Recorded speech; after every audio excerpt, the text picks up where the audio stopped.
Welcome back, everybody.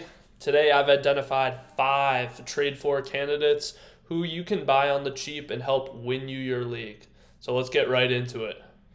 First off is going to be Derrick Henry. He's one of my favorite trade for candidates, and you can buy him on the absolute cheap right now.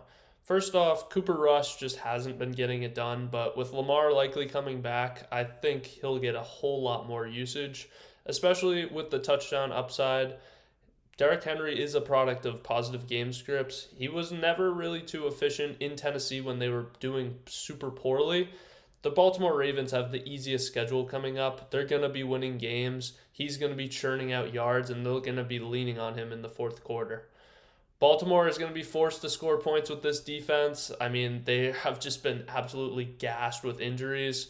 So they will have to score points. There's going to be a lot of 34-20 games, 34-30, just a points bonanza whenever Baltimore is on the field. This bodes well for Derrick Henry, as well as his previous usage has been well. He's been averaging 15 carries per game, despite the lack of kind of touchdown production that you come to know from him.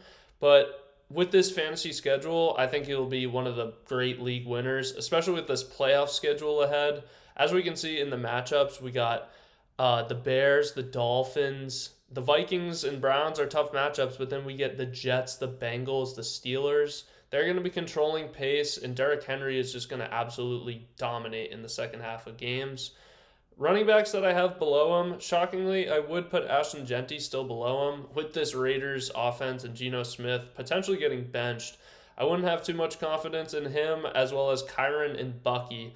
Bucky obviously dealing with injury, but Kyren kind of on that same level playing field. However, I would trust King Henry to get it done when it matters most and help win you your league.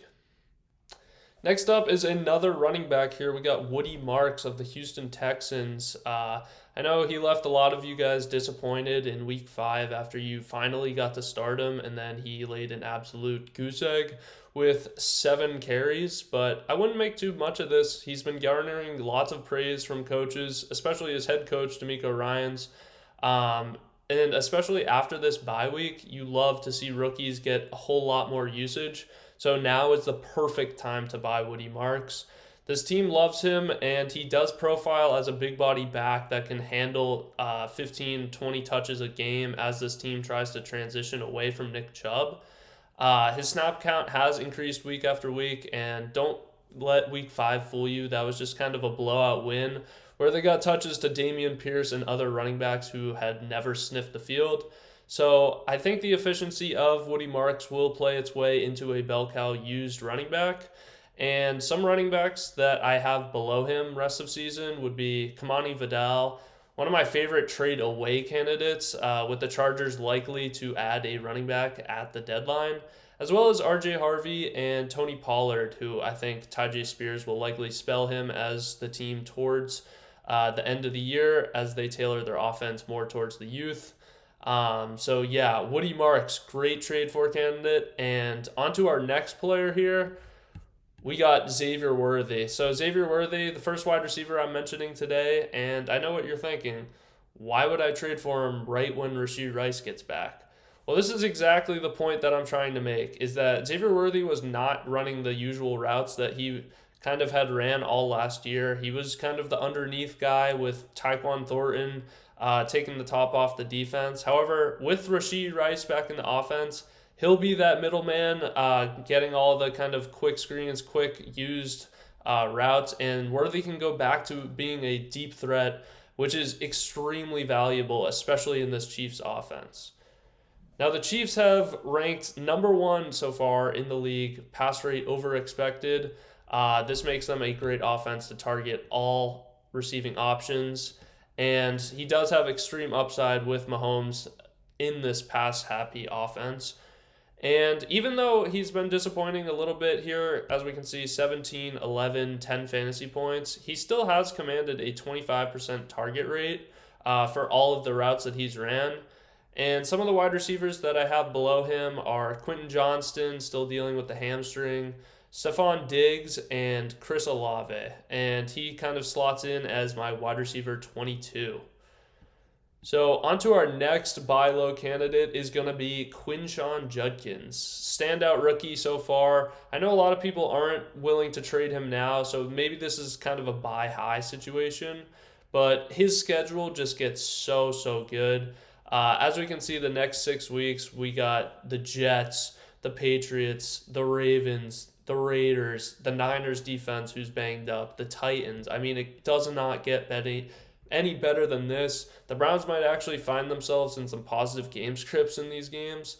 And I do expect this team to eventually switch to Shador Sanders, who should be able to move the ball a little bit better than Dylan Gabriel has, which will only make it better for Quinshon Judkins.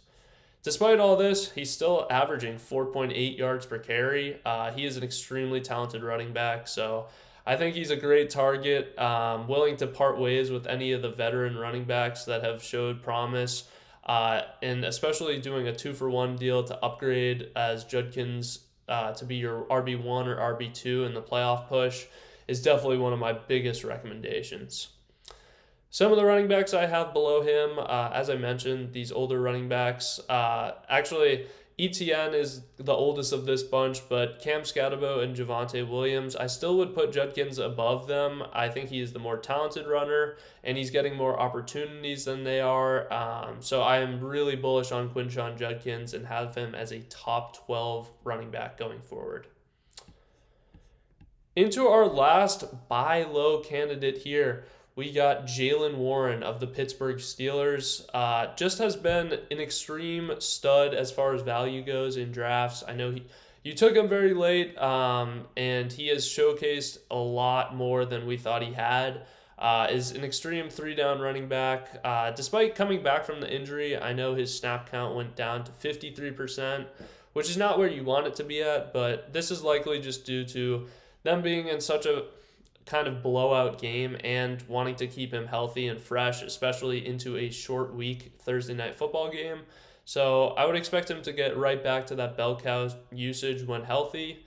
And actually, he is the number 1 running back in weighted opportunities per game. They love getting him the ball. Aaron Rodgers said good things happen when you give him the ball. I'd expect Aaron Rodgers to do whatever he wants, so he's going to get the ball to Jaylen Warren.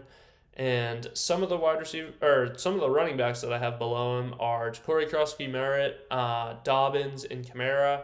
So these proven commodities, I would still rather have Jaylen Warren. I think he has another gear to unlock here, and I do think he has top 20 upside as far as a playmaker and a running back for your fantasy team.